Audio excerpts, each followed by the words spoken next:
और अब बात गोवा की सियासी हलचल की। तो पणजी राजभवन में आधी रात जबरदस्त सियासी हलचल देखने को मिली। कई घंटों की मैराथन मीटिंग और परेड के बाद मुख्यमंत्री की कुर्सी को लेकर सस्पेंस खत्म हो गया।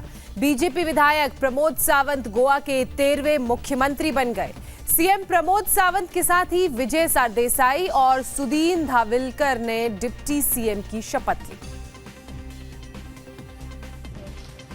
डॉक्टर प्रमोद पांडुरंग सावंत देवाचो सपूत घेता की आधी रात के बाद संवैधानिक शपथ के साथ ही डॉक्टर प्रमोद पांडुरंग सावंत ने गोवा में मनोहर पर्रिकर की विरासत संभाल ली।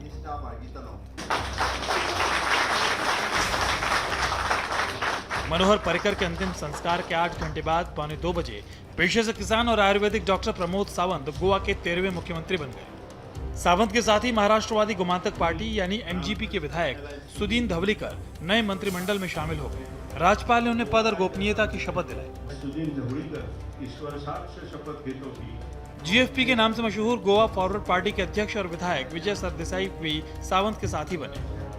विजय सरदेसाई देवाचो सपूत घेता कायद्या वरवीं विजय सरदेसाई और सुदीन धवलीकर गोवा के डिप्टी सीएम बन गए हैं। अब सीएम सावंत के लिए पर्रिकर की विरासत को आगे बढ़ाना बड़ी चुनौती भी है और अहम जिम्मेदारी भी।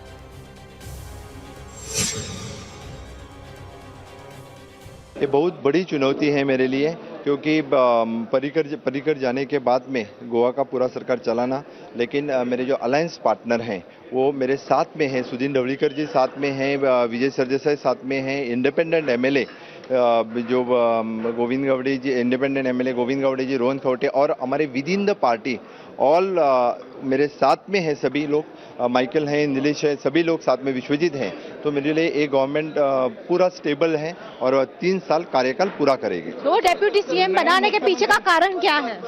अलायंस पार्टनर स्टेबिलिटी देने के लिए ही 2 डिप्टी चीफ मिनिस्टर बनाए हैं।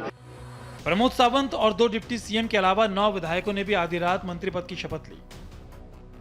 बीजेपी कोटे से मुवीन गोदिन्हो, विश्वजीत राणे, मिलिंद नायक, नीलेश काबराल मंत्री बने, जबकि महाराष्ट्रवादी गोमांतक पार्टी से मनोहर अजगांवकर, गोवा फॉरवर्ड पार्टी से विनोद पालेकर, जयेश सलगांवकर और 2 निर्दलीय विधायक रोहन खौंटे और गोविंद गवाडे मंत्री बनाए गए।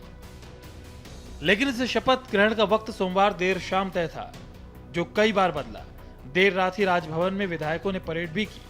इससे पहले दिन भर सरकार बनाने को लेकर माथापच्ची हुई। केंद्रीय मंत्री नितिन गडकरी सहयोगी पार्टियों के विधायकों के मन टटोलते रहे। अध्यक्ष अमित शाह के साथ भी मीटिंग का दौर चला। आखिरकार आधी रात के बाद सावंत सहयोगी पार्टियों के विधायकों का समर्थन पत्र लेकर राजभवन पहुंचे।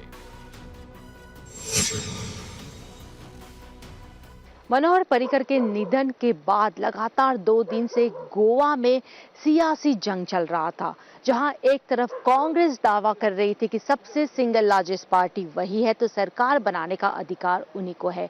वहीं बीजेपी का कहना यह था कि बहुमत उनके पास है। और आखिरकार रात भर चलते रहा सियासी ड्रामा, राजभवन में ड्रामा चलता रहा और आखिरकार जो है बीजेपी ने फिर से एक बार गोवा में अपनी सत्ता बना दी है। सीएम सावंत की पत्नी, जो खुद भी बीजेपी में सक्रिय हैं, मानती हैं कि गोवा में गठबंधन की सरकार चलाने में मुश्किलें आएंगी, लेकिन सब एकजुट रहें तो पर्रिकर का सपना पूरा होगा।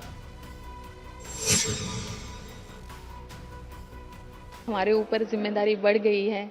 वो शायद हमारे साथ नहीं है, लेकिन उनका आशीर्वाद हमारे साथ हमेशा रहेगा। मुझे पता है कि हमारे अब तक की संख्या बहुत कम है, 12 है, और हम अलायंस को लेके साथ चल रहे हैं। तो चुनौती तो बड़ी होगी, लेकिन चुनौतियों को साथ लेके चलना और उन पर मात करना ही शायद एक अच्छे लीडर की पहचान होगी। दरअसल मनोहर पर्रिकर के निधन के बाद गोवा विधानसभा में स्पीकर समेत 36 विधायक थे। ऐसे में सरकार बनाने के लिए कम से कम 19 विधायकों की जरूरत थी, जबकि बीजेपी के सिर्फ 12 विधायक थे। ऐसे में गोवा फॉरवर्ड पार्टी के 3, महाराष्ट्रवादी गोमांतक पार्टी के 3 और निर्दलीय 3 विधायकों के समर्थन से बीजेपी सरकार बनाने में सफल हो गई। अब बीजेपी के पास बहुमत के आंकड़े से 2 विधायक ज्यादा हैं। सरकार के साथ 21 विधायक मौजूद हैं। इस हालात में अब गौरव सावंत गोवा के सीएम हैं। वो सेंक्विलिम विधानसभा क्षेत्र से विधायक रहते हुए सियासी करियर की शुरुआत की। शुरुआत से ही सावंत को मनोहर पर्रिकर का साथ मिला। पर्रिकर ही सावंत को सियासत में लेकर आए और अब जब सावंत ने पर्रिकर की विरासत संभाल ली है तो उनके सामने चुनौती भी बढ़ी है। एक तो गठबंधन के सहयोगियों को साथ रखने और दूसरा गोवा में पर्रिकर के सपनों को आकार देना। प्रीति सोमपुरा के साथ राजेश कुमार, इंडिया टीवी, पणजी, गोवा।